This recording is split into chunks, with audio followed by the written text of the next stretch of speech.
This project is a variation on what they originally designed for Whitechapel Gallery. It's called Phoenix Will Rise. But before we get into that, I thought maybe we could start by each of you in a few minutes summarizing kind of the work you do and some of your concerns. I don't know, Rana, would you like to start?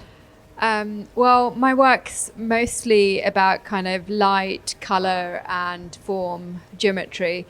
And those things kind of work together, and they kind of need each other to kind of make it work. And I work with kind of various materials, and it also depends on the project that I do. A lot of projects are kind of site specific as well.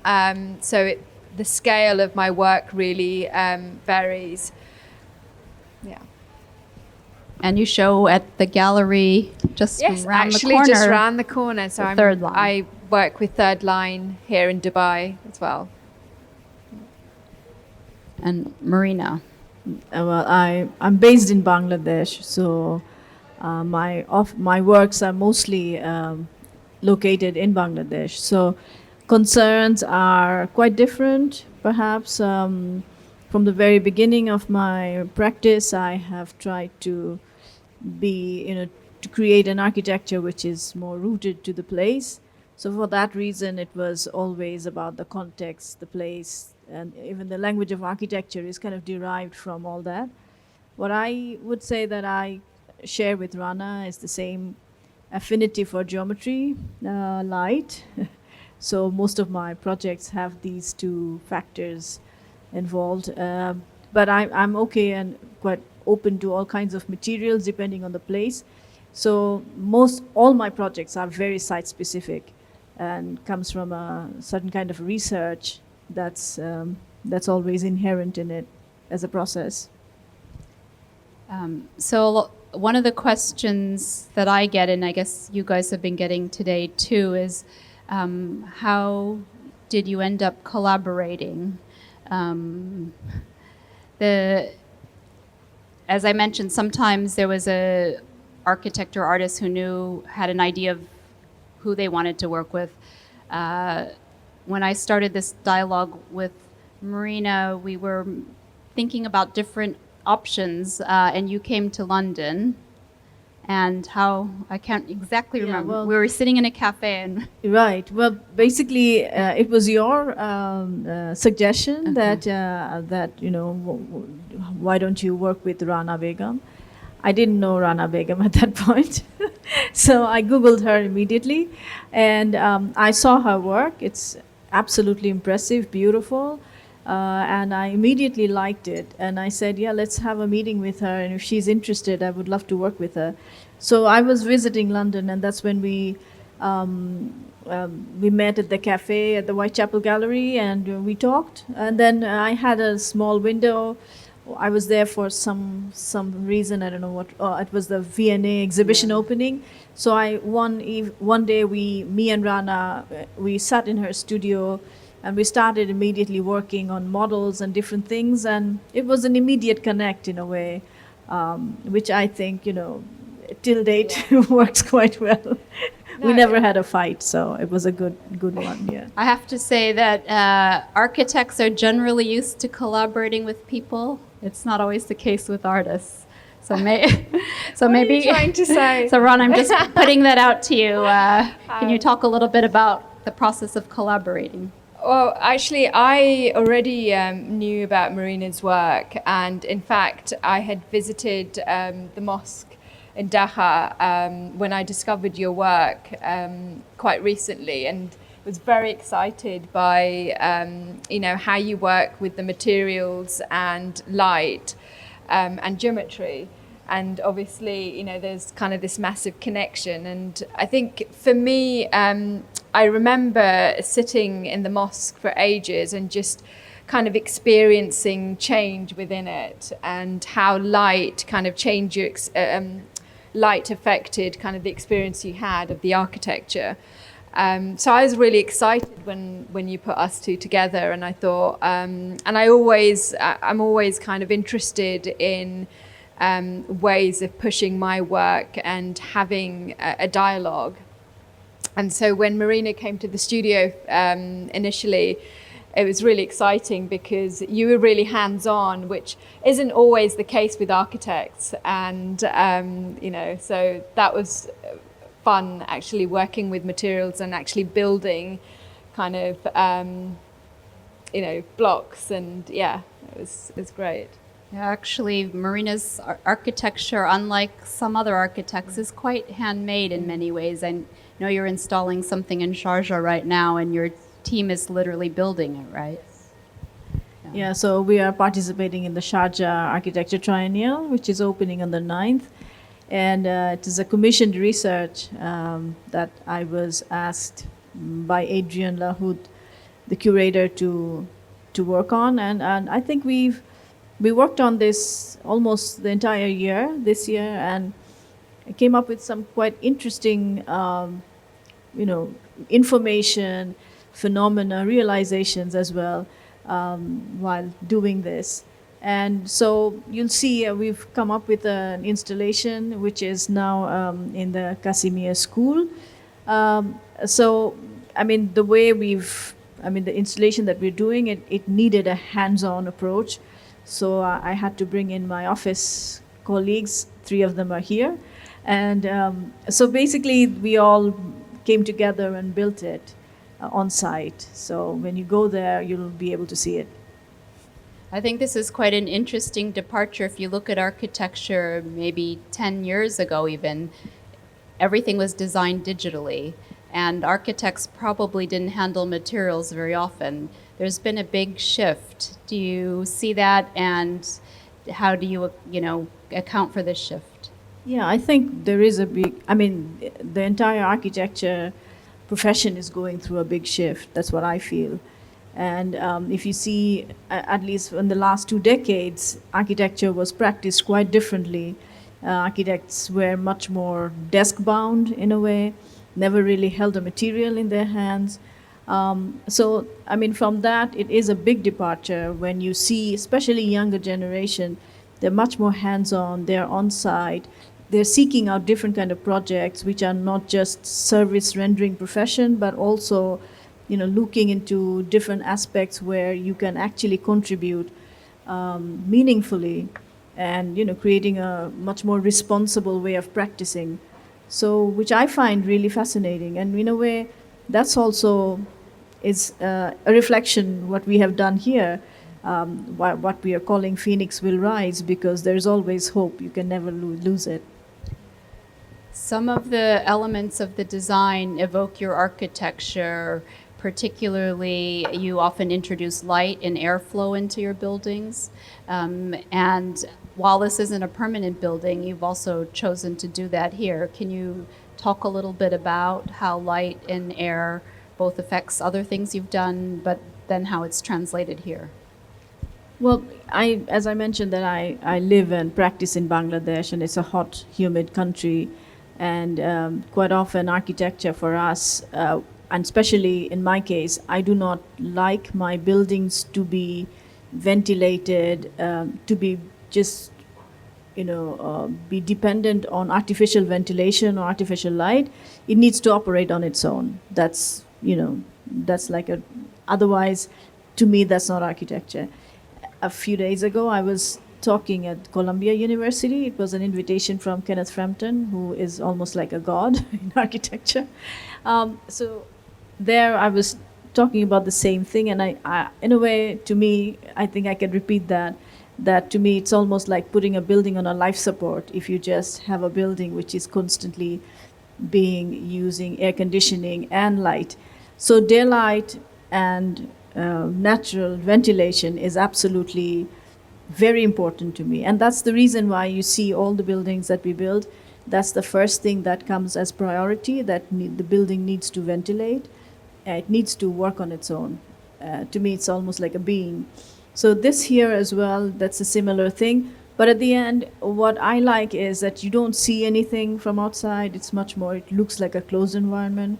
But the moment you go in, the space immediately changes because of the way you're bringing in light, the way the ventilation channels its way through.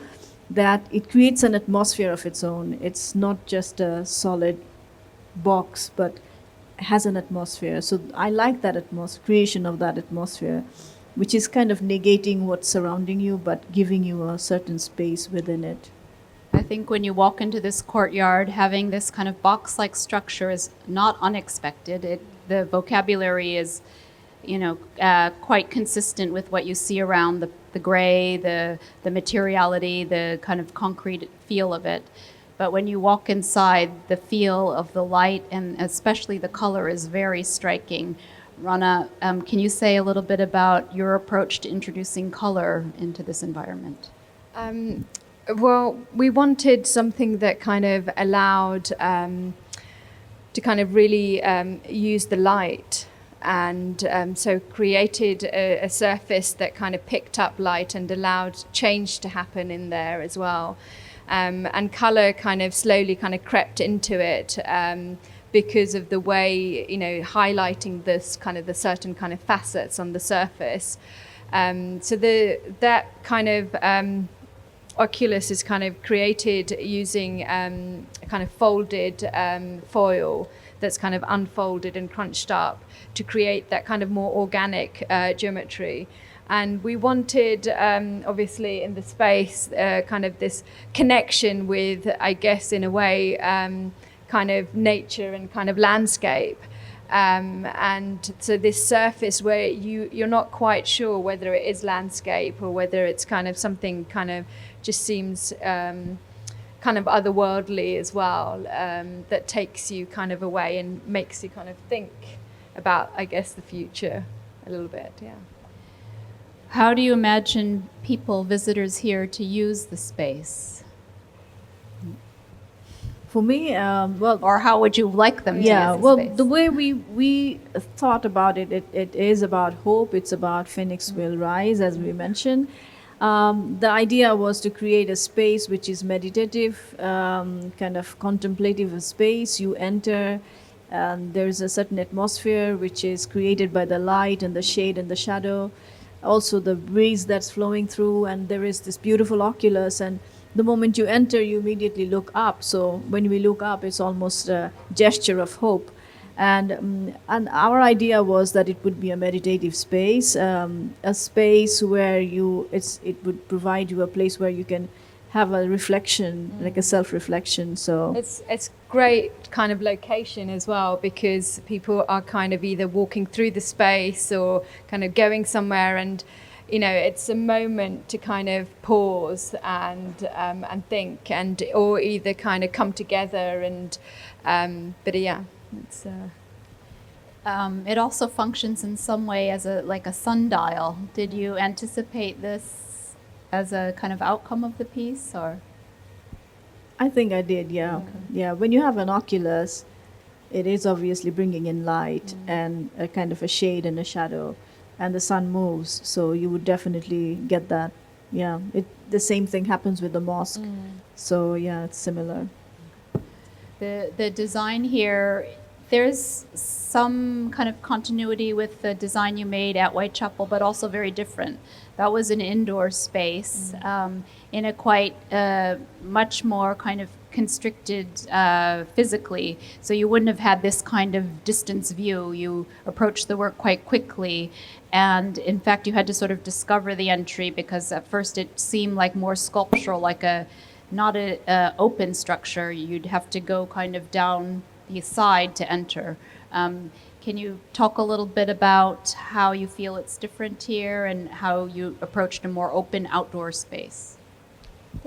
Yeah, well, in Whitechapel Gallery, it was indoors. That was the first thing. So we had these two long walls, and since we were thinking of creating a space rather than an object, like most of the other installations that you see, collaborations are more about an object in many ways. Of course, there are experiential aspect to that too, but we wanted to create a space where people would enter and experience it, be connected to it.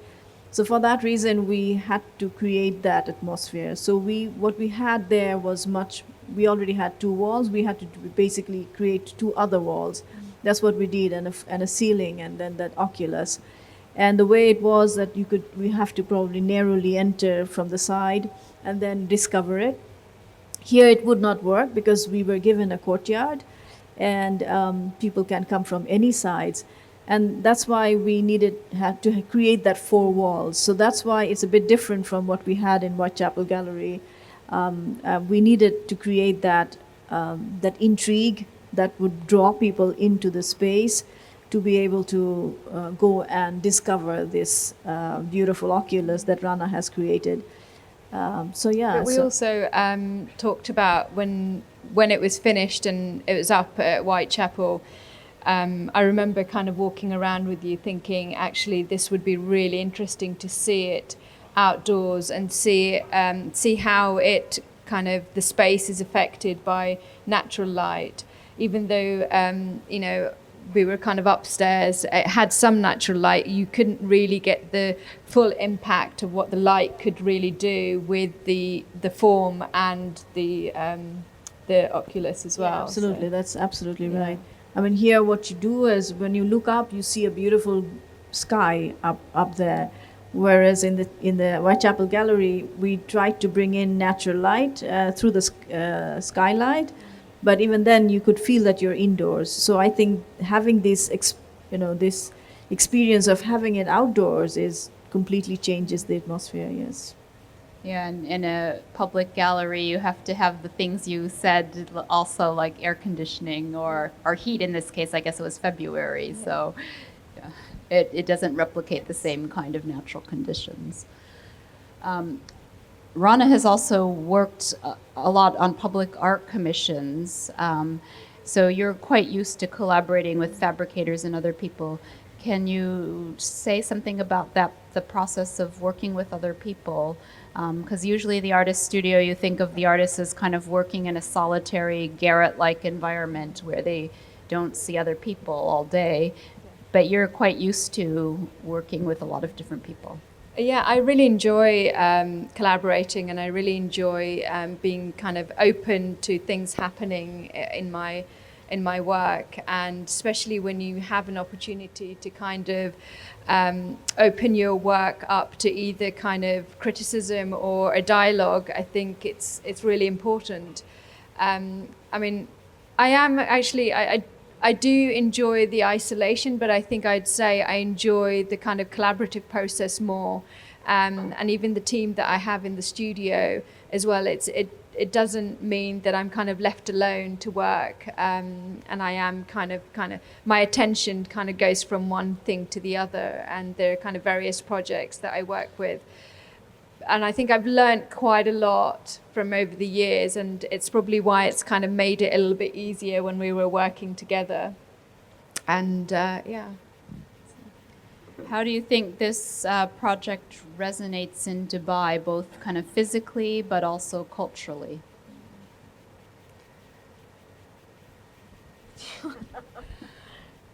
I don't know. I mean, there's a lot more light and sun here for you have to ask the Dubai people about that. Yeah. But I think the sun is quite, strong. So the casting of shade and shadow, which is quite beautiful. I mean, especially in the daylight, I found that really nice. And of course, the light that's bringing into the space, and then also the spilled light that you see from the edges. It's quite, it creates an interesting drama, which probably elsewhere it would not have done. Yeah. So, in a way, that was also the idea. That's the reason why we had these small cuts and bends. Yeah. Though it's a very monumental structure within this courtyard, it does look very monumental. Yeah. But then once you're in, it's a much more intimate space. Yeah, but that's probably one thing. And the other thing is, we were just talking about this having the option of becoming a mosque if anybody wants to pray, but probably the Qibla needs to shift. So that might not work. But I think we're interested in how people will kind of use the space, and we've created something that we want people to kind of pause in, take time, and allow to think. And I think, if that happens, for me, that is great. But I mean, for me, the opportunity to kind of bring that project out here in Dubai was great because of the way I knew the light, how it would affect the form or the oculus and the colors. So it'd be interesting to see over time. I don't know, there isn't that much of a kind of dramatic weather change here in Dubai. So it's kind of, whereas in England, it's much more kind of dramatic. Yeah. Yeah, I think we went from February where there's maybe, I don't know, the sun sets by 4:30, something like this, to May when it's a much longer day. So light was filling the space. Yeah, and I think that's what's really interesting is that the space will kind of make you think about the time of the day and how that kind of changes as well. Do you have any plans to maybe do something together in the not so distant future? Well, we wait We're for waiting for an invitation. we're waiting for commissions. Yeah. If we get one, sure. I mean, I'm really open to it. I loved working with Marina, and I think, it's been really interesting kind of collaborative process as well. I found it kind of fascinating in terms of how architects work at a completely different pace than artists, and we have a different kind of deadlines, and how you're still able to kind of achieve something right at the last minute. It's incredible. Yeah, we had a lot of sketches back and forth, right? I was shocked how many different designs Marina's studio was able to turn out within like a few days or something. Like, oh, this won't work because this material's too heavy, and then another round of ideas would come. So I don't know, do artists work more slowly in some way? Yeah, I guess we need time to kind of digest, the idea and kind of think about things a bit more. And I think the other thing is that, you're constantly asked, where is your work coming from? What is it that you're thinking? So you have to kind of make sure you're kind of contextualizing your work before it even, goes out. So there's a lot of kind of process involved, but it's different in terms of, Well, I don't know if all the architects work the same way, but No. that's how I do it. I don't know. I mean, there are so many ideas that are unrealized. You already have them in the shelf of your mind. You just pick one, try it out, send it through. If it doesn't work, okay, let's try the other one. So there's always some kind of ideas constantly being generated, and my office is, they know that. So I mean, what I like today I give something, the next day I give them something Yeah. else. So they're constantly making 3Ds and making drawings.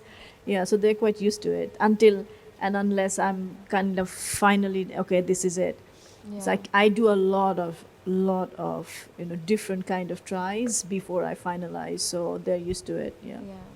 Well, I loved the bits where, I was kind of responding to, the forms that you were coming up with, the space, and how I could imagine, responding to it. And it worked the other way as well. It wasn't just kind of one-sided. And I think that's why it made it kind of really rewarding experience working with you. So, yeah.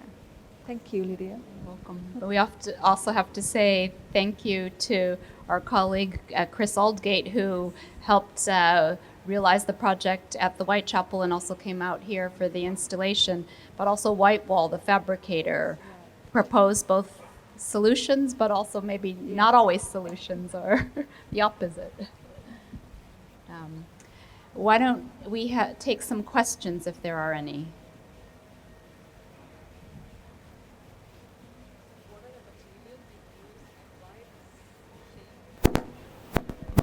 Okay, so the question is, what are the materials we used and why the shape? Well, the shape, because the cuts are done in a way that it allows some daylight in, so it's kind of creates a spilled light, so it washes during the daytime. If you have some time, just drop by. You see that there is at times nice washed light that then spills into the space. creates an interesting shadow and shade. And I think that kind of it's a response to the beautiful light that there is in Dubai, ample light. So in a way, to create that shade, shadow, and the reflection of light. So that's the reason why we created that. And in the Whitechapel Gallery, what we had was just this bit that you see here, and so it's echoing the same form in a way, but we needed to close it. So that's why we kept that separate from the extra wall that we added to it. So that's also kind of echoing the same idea. Yeah. And the material is basically, since it's a structure which will be removed, so it has a steel structure inside, and then there is just a cladding of drywall, and then finished with a concrete finish. So everything around you see is kind of gray. So we decided to work with the concrete kind of a material, and in Whitechapel Gallery we had it white, because in London it is quite grey, whereas here it's much more white. So we wanted it to be a bit more grey so that it absorbs the light. Yeah.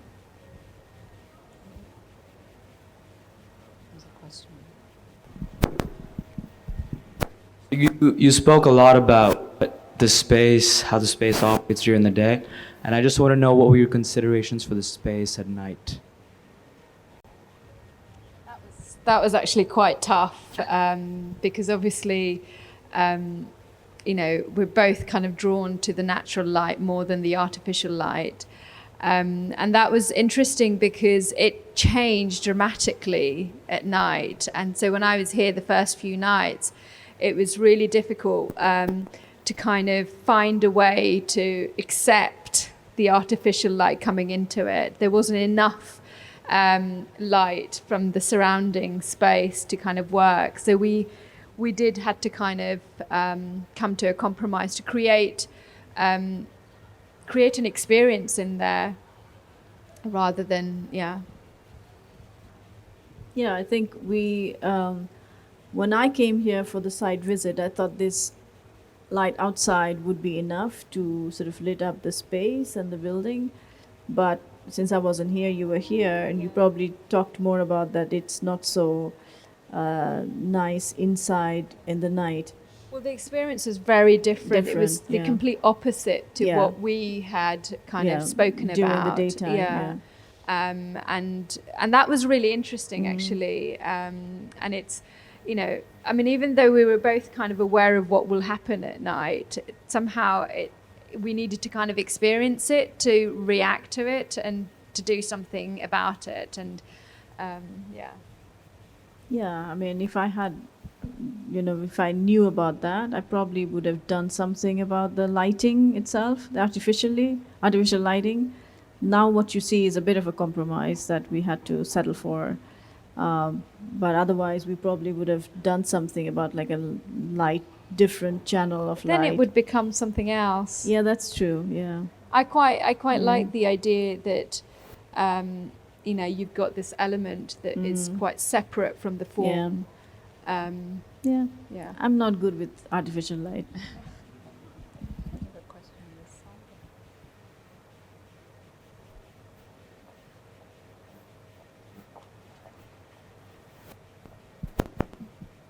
Hi, congratulations. It's all come together really beautifully. I was here during the day when Rana was working, and I walked in and I was immediately really struck by the sort of almost temple-like feel in the space, and was thinking about how it kind of invited some kind of meditative response. And I wondered if you could talk a bit about how you think people might occupy the space, and this idea of, at least to me, which felt something like enchantment, the idea, and having seen the mosque in particular, I think I'd be interested in how you think about the atmosphere and how it'll make people feel when they're in it. Yeah, well, that's what I'm kind of intrigued as well to see how people react to it. I mean, I do not have any particular way of thinking that this is how people should use the space. There is no such thing, but the only idea is that it is a very contemplative space, as you mentioned, that it's kind of meditative in a way.